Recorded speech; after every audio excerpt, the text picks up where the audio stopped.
Hi, everybody, and welcome back to Chee-Tash. My name is Chris, and today we're going to be talking about 1984, Chapter 1, Part 4, pages 38 through 49. Relatively short part, but in this section of Chapter 1, we're going to be talking about Winston's work, his actual day of work, and what he does.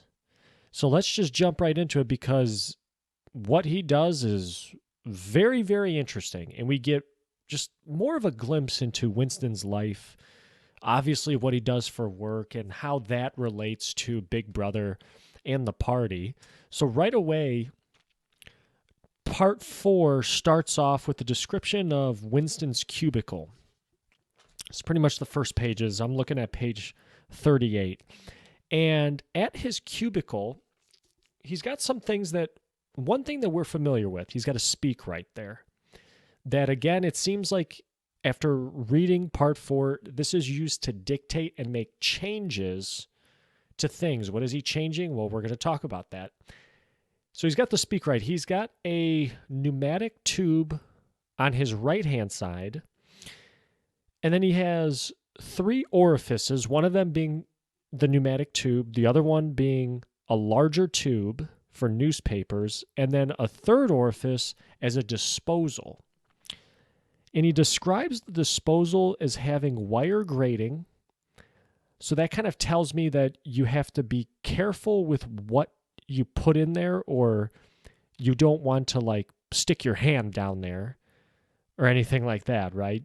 Because the wire grating eventually leads to the fiery furnaces that are hidden somewhere in the recesses of the building. So it's kind of like this is the trash. Trash goes in here that you want to be destroyed. Winston is unsure where they are hidden, but they are somewhere in the building. That's kind of interesting that he says they're hidden somewhere. That kind of makes me think that they will not be hidden later on in the book. Just a hunch. I don't know. It's interesting they call the disposal a memory hole. He says, for some reason, they were nicknamed memory holes. When one knew that any document was due for destruction, or even when one saw a scrap of waste paper lying about, it was an automatic action to lift the flap of the nearest memory hole and drop it in. So there's lots of these around the office, seemingly. And people just throw stuff in there that needs to be discarded. They throw in documents that need destruction, much like you would throw things into a paper shredder, right? So he's got an interesting setup here at the cubicle. Basically, he's got messages that are coming in. He's got another larger tube for newspapers. And he's got a disposal. Then he's got the speak right. And he actually gets some messages that come in through one of the tubes. I can imagine that this kind of looks like the bank, like when you go through the drive-through of a bank and they've got the chutes, that the things come down to your car and then you send it back to the teller. That's kind of just what I imagine happening here. Winston actually does end up getting some messages, and when he gets the messages, they're actually on some slips of paper. He gets 4 of them. They each contain some lines, some abbreviated jargon that's not actually newspeak, although it definitely looks like it's not English, not like I'm typing here on the PowerPoints. He says it's kind of like newspeak. They use newspeak words, and what he has to do is he has to essentially rectify the messages. The messages come in and basically tell him, hey, these things, please go back and re-edit these things. So that's what he's doing at his job. He's rectifying. And rectifying, again, altering new items such as articles, newspapers, etc., to reflect the current state of how things turned out if they are different from how they were written. So why do you need to do this? Well, essentially, this is kind of how Big Brother rose to power and how his reach, Winston described in part 3, it goes back so far. It's like Big Brother was always in Oceania. Big Brother and the party were always running Oceania because they have rectified all these newspaper articles that say, hey, we were around, not the capitalists that they were talking about in part 3. This was like before the purges. Big Brother was around before those great purges. Back when, that, what did they say? There was a war. There was a big war when Winston was a child. Big Brother was around even back then, I believe is what they said in the previous part. Just the tentacles of Big Brother go deep in the history. And this is how they're able to do it now. We've kind of found it out. They're able to rectify things. And this is why Winston says it's so hard to catch Big Brother in a lie. Remember he said that he once had evidence of falsification, that Big Brother falsified something from history? Well, it's because they're constantly rectifying things. So what's an example of this? Well, if you turn to page 40, he gives a couple examples. So one of them, Times of the 17th of March, that Big Brother in his speech of the previous day had predicted that the South Indian Front would remain quiet, but that a Eurasian offensive would shortly be launched in North Africa. But as it turned out, Eurasian Higher Command had launched its offensive in South India and left North Africa alone. It was therefore necessary to rewrite a paragraph of Big Brother's speech in such a way as to make him predict the thing that actually happened. So they're going back, editing his speech to make it sound like, hey, he actually predicted what had happened. Why would you want to do this? Well, one thing that comes to mind is it makes Big Brother seem like a god, like omnipotent. Anything Big Brother says, it happened. Even though it didn't, but they're going to go back and show it, re-edit the speech, and people aren't going to know the difference. So it kind of holds Big Brother in this like all-powerful, like Xerxes from 300 status where, hey, you don't question him. He's always right. The party's always right. And that wields a lot of power over the masses, I can only imagine. And another example of this on page 40 was the chocolate ration they were talking about. And remember in part 2, actually, they mentioned something on the chocolate ration was being reduced. Where was this? Ministry of Plenty had issued a promise called the Categorical Pledge. I thought that was kind of an interesting official word that they used instead of promise, that there would be no reduction of chocolate ration during 1984. But actually, the chocolate ration was to be reduced. So they need to go back and say, hey, we're reducing the chocolate ration. There's going to be some reductions. So you see what's happening there? And again, to make these rectifications of the messages, if that is a word, he's using the speak right to make edits. He's using the speak right, which I'm wondering, does he use the speak right to actually change the articles, or does he use the speak right to speak into it to edit any big speeches of the party or any speeches of Big Brother? That's what I kind of found unclear, because we're going to get into it later where he actually does edit one of Big Brother's speeches, I believe. But here they're saying how, okay, you make the edits and then you clip the edits to the article in question and then send them down one of the tubes. And then that original message goes down the memory hole to be destroyed. And that's where then the rectified copy replaces the original. And this could be for anything. Books, posters, films, soundtracks. So maybe the speak right has two functions. Records your voice, or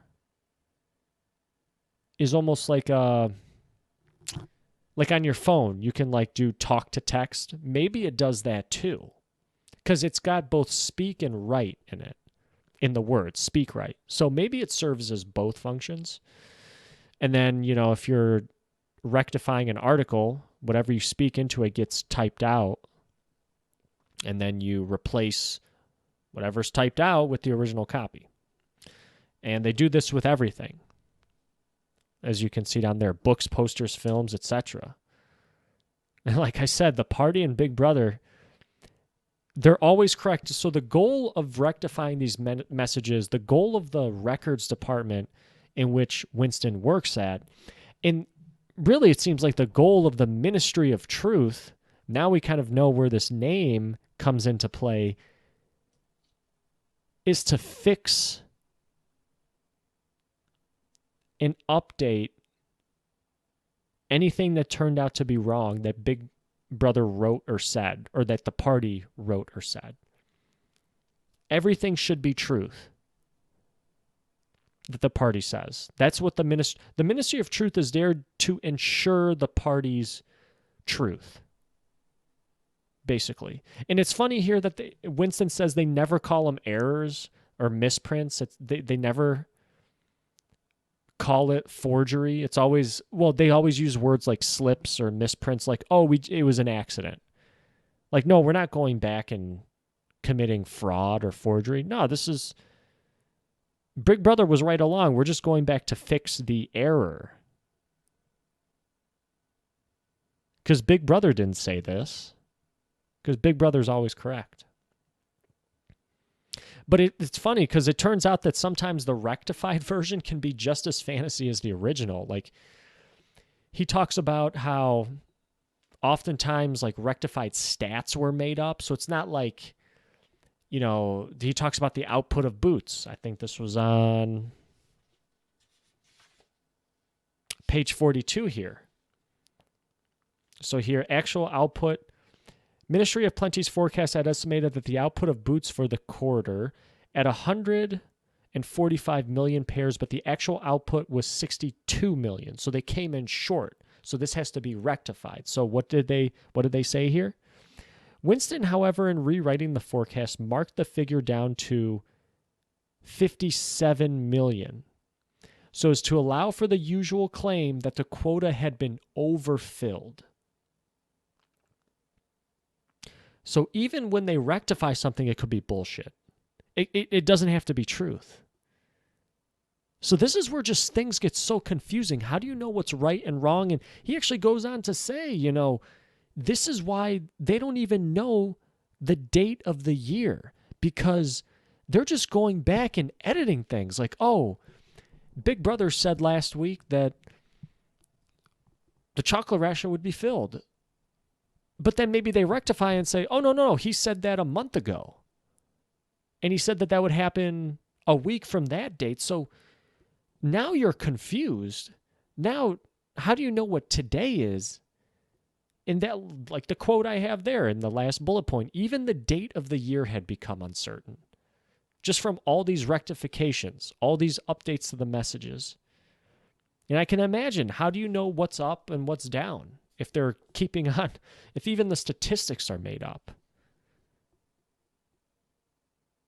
They didn't overfill the quota, but they're making it sound like, hey, they actually, they produced more than they said they would, even though they didn't. It's crazy, man. Next slide. Winston's not the only person that works in the records department. So he has a cubicle neighbor that is, I think, right across like the hall, the walking area. So he's got this guy, Tillotson, actually, and I think I spelled his name. Yeah, it's actually Tillotson, Tillotson. And Tillotson's an interesting cat. I'm sure we're going to learn more about him, but Tillotson seems very secretive about what he's working on. He's described as trying to keep work between himself and his speak right, so it doesn't sound like he lets people see or hear him speaking into the speak right. It's interesting that he looks very angrily at Winston with a very quick glance, and he does this a couple times in this part. So Winston kind of thinks that Tillotson might be working on the same message as him regarding Comrade Withers, which is, I believe, one of the messages, one of those 4 messages that Winston gets in at the beginning of part 4. So he's kind of thinking, oh, maybe Tillotson is working on the same thing as me, so he doesn't want Winston to copy him. Interesting. We're going to talk a little bit more about that later, maybe in one of this discussion questions. But there's also other people. There's the woman with the sandy hair, whose job was to delete names of people who were vaporized.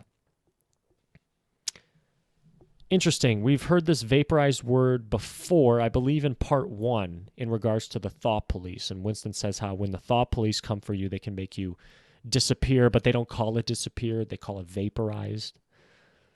Then there's this other guy that was really interesting. Ampleforth. Ampleforth, with very hairy ears and a surprising talent for juggling with rhymes and meters. And Ampleforth's job was producing garbled versions, which were definitive texts of poems which had become ideologically offensive, but which for one reason or another were to be retained in the anthologies.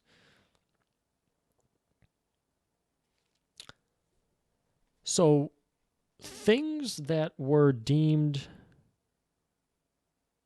ideologically offensive, so like Goldstein's book. So here's the difference. I don't think they would have Goldstein's book in there because they said nobody can find Goldstein's book. Nobody knows if it even exists. So here they contain ideologically offensive works, but not Goldstein's work. So maybe Ampleforth is taking the offensive works, producing garbled versions. So garbled, kind of to me means like mixed up. So they kind of put their own spin on those anthologies, or excuse me, on those offensive pieces of work, like maybe Goldstein's book. So they kind of contort it and maybe to make it much worse than it actually is. Right? So then it gets the people more up in a fuss. It's so egregious, even though that's, not actually what they've written or said or whatever, but they have to make it sound so offensive. Maybe that's what a garbled version is. There are people in the records. Oh, yes. So people in the records department, from what Winston's describing here, they don't talk about their jobs much. We kind of see that with Tillotson. He doesn't really want to talk to Winston. Nobody really talks about what they're doing. They're kind of just all alone in their cubicles doing their own thing. And nobody's really getting together to help each other out with working on this stuff. No, everybody's doing their own thing. It seems like the only time people get together are for the 2 minutes of hate, which we saw in part 1. But the records department, it's not just the records department. They also have departments where they can get this. Printing shops where they can fake photographs. They have teleprograms where they have actors that can imitate people's voices. So it sounds like here that they're changing other pieces of media, not just written newspaper articles, but also TV shows maybe, or photographs maybe. And Winston also describes these reference clerks, and they have the job to basically keep a collection of all the documents that are ready for recall.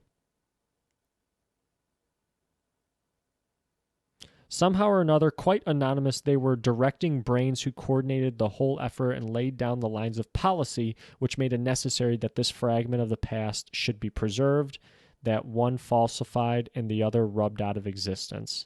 So it seems like they're kind of like the administrative people. They kind of keep track. Hey, what's ready for recall? Okay, hey, we got to get this rectified. On page 44, we also get these last 2 bullet points. This is very interesting here because the Ministry of Truth, so it says the primary job was not to reconstruct the past, but the Ministry of Truth, their primary job was to supply the citizens of Oceania with newspapers, films, textbooks, telescreen programs, plays, novels, every conceivable kind of information. And the ministry had not only to supply the multifarious needs of the party, but also to repeat the operation at a lower level for the benefit of the proletariat. So they are doing rectifying messages, stuffing things down memory holes for the party and for the proletariat. And look at the difference between these two things. So newspapers, films, textbooks, telescreen programs, plays, novels, proletarian literature, departments dealing with proletarian media. So they got literature, music, drama, and entertainment generally. Here were produced rubbishy newspapers containing almost nothing except sport, crime, astrology, sensational 5-cent novelettes, films oozing with sex. They talk about porno sec, sentimental songs. So look at the difference there. There is a difference between their operations, the Ministry of Truth's operations for the party and for the proletariat. Look at the difference there. Proletariat here probably means like common folk, like Winston or the Parsons kids. And the things that they are rectifying for them: rubbishy newspapers, nothing but sports, crimes, astrology, films with sex. So basically anything that's like really easy for the mind to just consume and not even think about and become like addicted to take their mind off of what's actually happening. So here, we're going to give you music, culture. Pay attention to the culture. Kind of reminds me of the Romans, like the gladiators. Like, yeah, go to the sports are for the masses. The higher ups, nobody cares. It's just a form of control and to take people's mind off of what's actually happening in Oceania or the wars, etc. I found that really, really interesting. And then we get kind of here some doublethink. Newspeak, doublethink. Yeah. We get some kind of doublethink here. Because Winston describes his job like it seems like he really likes it. He actually says, or Orwell actually talks about Winston's greatest pleasure in life was in his work. How do you figure that after him writing down in his diary in part 1, down with Big Brother? How do you get to this point where his greatest pleasure was his work?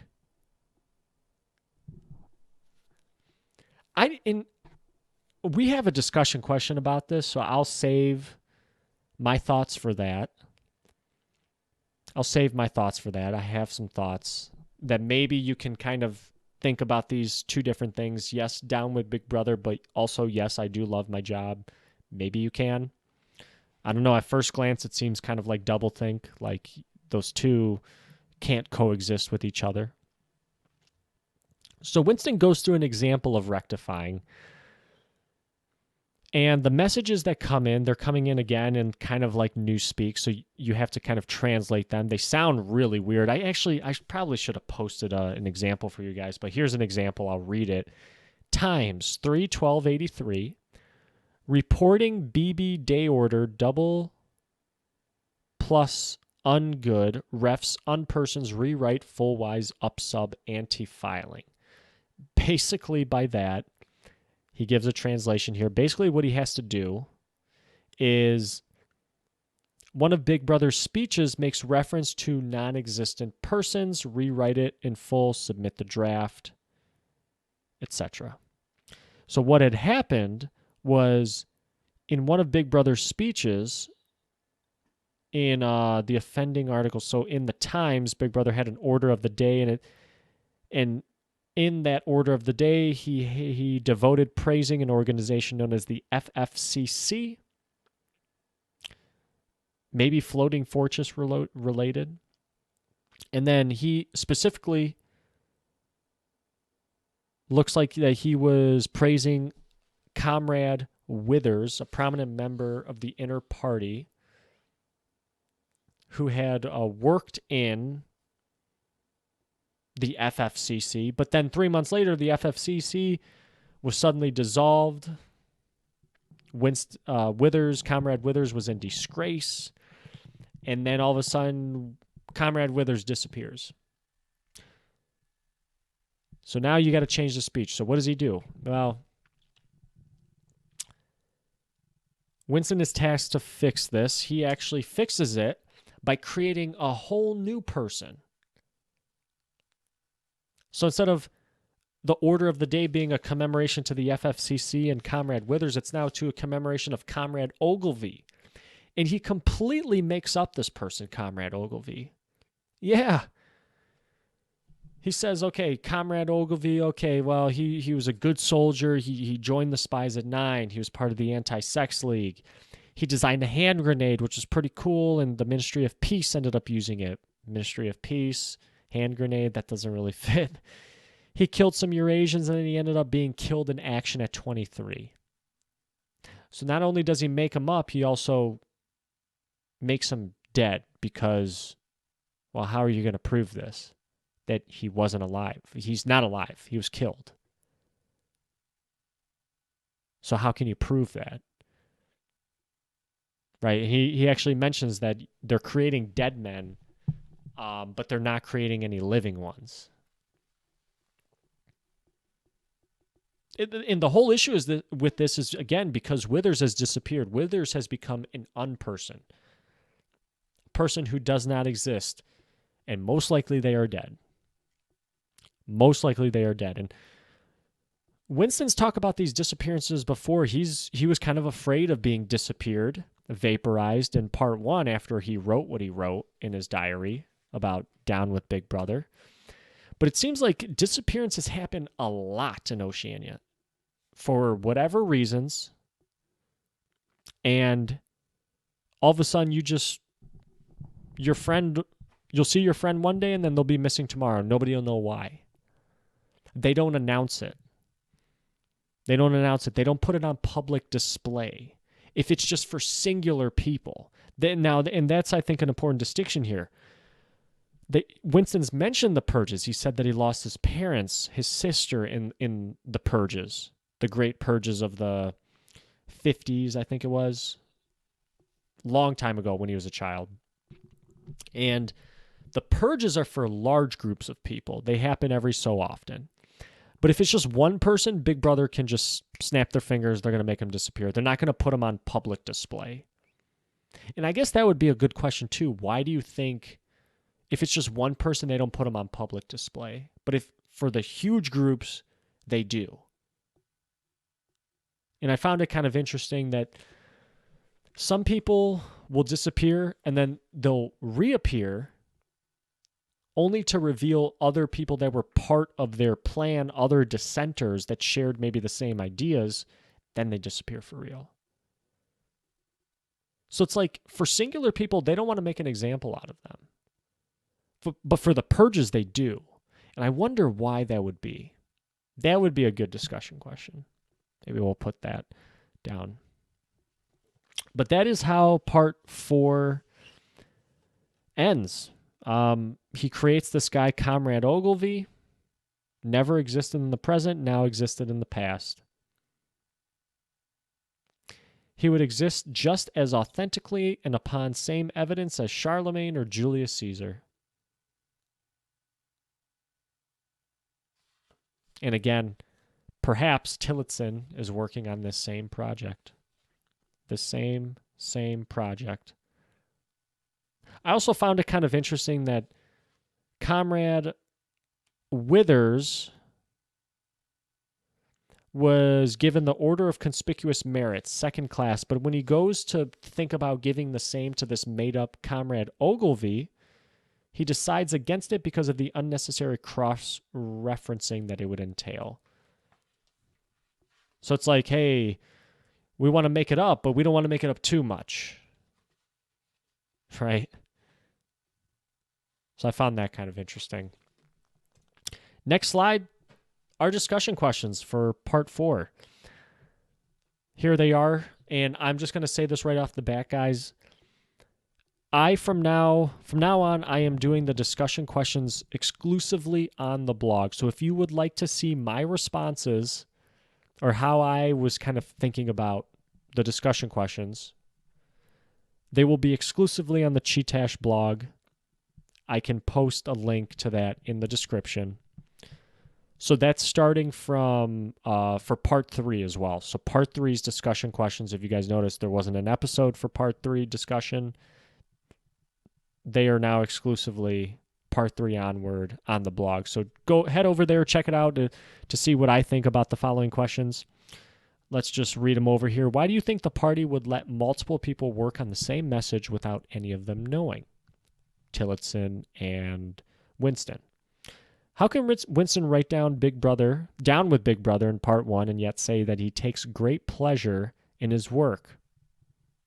Seems kind of mutually exclusive there. What is the reason for the party not putting political offenders on public display? And talk about the differences in the types of media the proletariat would consume versus the media used by the party. We already kind of discussed my ideas with that and what I thought about that. But that's going to do it, guys. Thank you so much for listening this far. We're almost at 100 subscribers on YouTube. Almost there. Thank you so much for everybody out there supporting Chee-Tash. And we are going to do part 5 for next week. Part 5. So be ready for that. Guys, thank you so much. Thank you so much. My name is Chris. This has been Chee-Tash. Take care.